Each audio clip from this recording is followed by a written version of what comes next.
The diseases of attitude. It's never that pleasant to talk about the negative, but we got to talk about it because life is part negative. These attitude diseases are like weeds that grow in the garden. It's a normal part of life. Here's a good phrase to note. Negative is normal. It's not successful, but it's normal. It's part of life. And here's the next key, in my opinion. You must learn to handle the negative. Don't ignore it. Handle it. Now, I know some people teach the other way. And listen to them, and listen to me, and then make up your own mind. Right? Don't be a follower. Be a student. But I say you got to handle the negative. You don't have to live in it. You don't have to dwell on it. But you do have to handle it, my opinion. I know some people teach, just turn your head real quick and say, there's no weeds, there's no weeds, there's no weeds. They'll take your garden. So you've got to handle the negative. Here's what part of it is. It's called the Great War Between Good and Evil. Mr. Reynolds and I are working on a new book this year called The Great War Between Good and Evil. And there is a war on. The minute you were born, you got involved in the war between good and evil, between darkness and light, between negative and positive, between evil and good, between tyranny and democracy, between weeds and human activity. I mean, the war is on.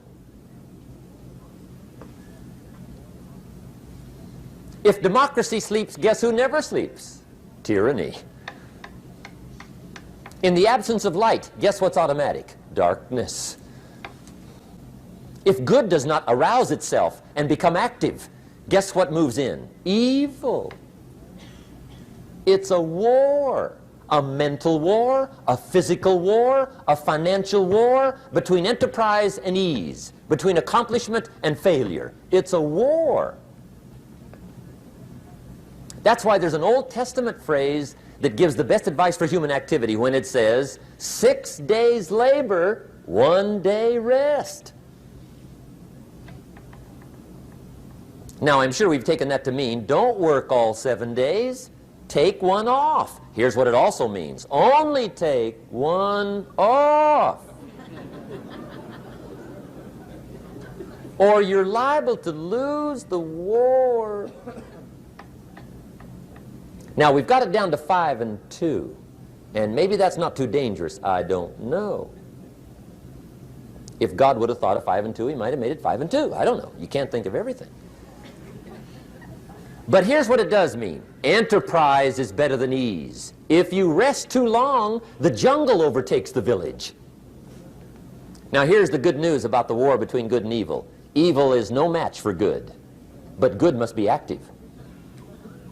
Weeds are no match for human activity, but if you stand still, how far in will they come? All the way.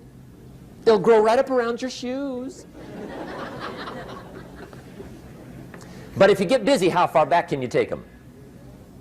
As far as you wish.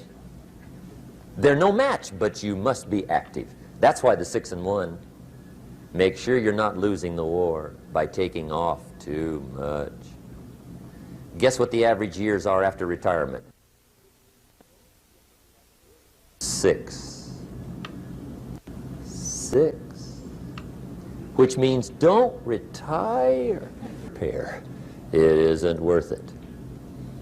So what to be on the lookout for? Here's the list. If you were making it, you'd have the same list I've got. Right? We're not covering anything new tonight. This is a reminding session, not a teaching session.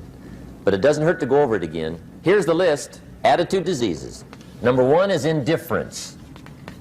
The shrug of the shoulder. The guy's not even concerned. He's just drifting.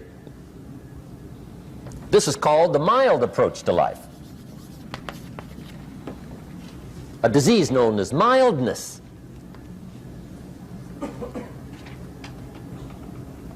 The guy says, well, I can't see getting all that worked up. Well, to be any kind of winner, you got to get worked up.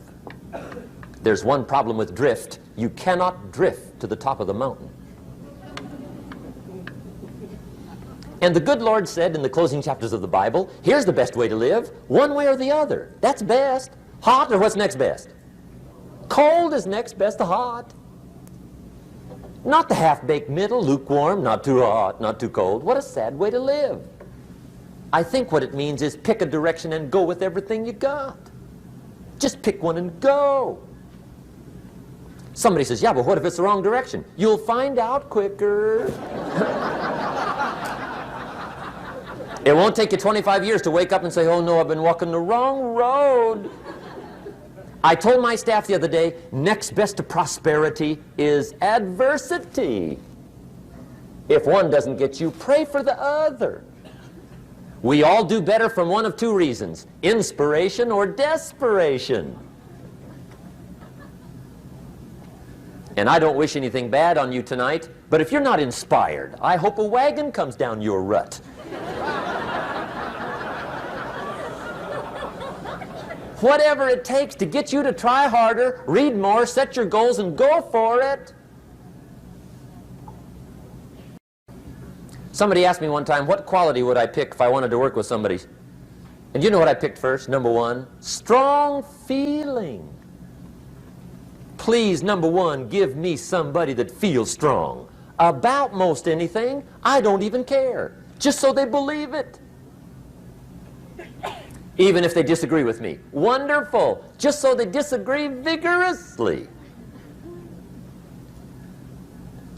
I'm not saying it's easy to win those kind of people to your point of view, but I'd rather do that than to try to resurrect people from the dead. Pump them up every month, pump them up, pump them up.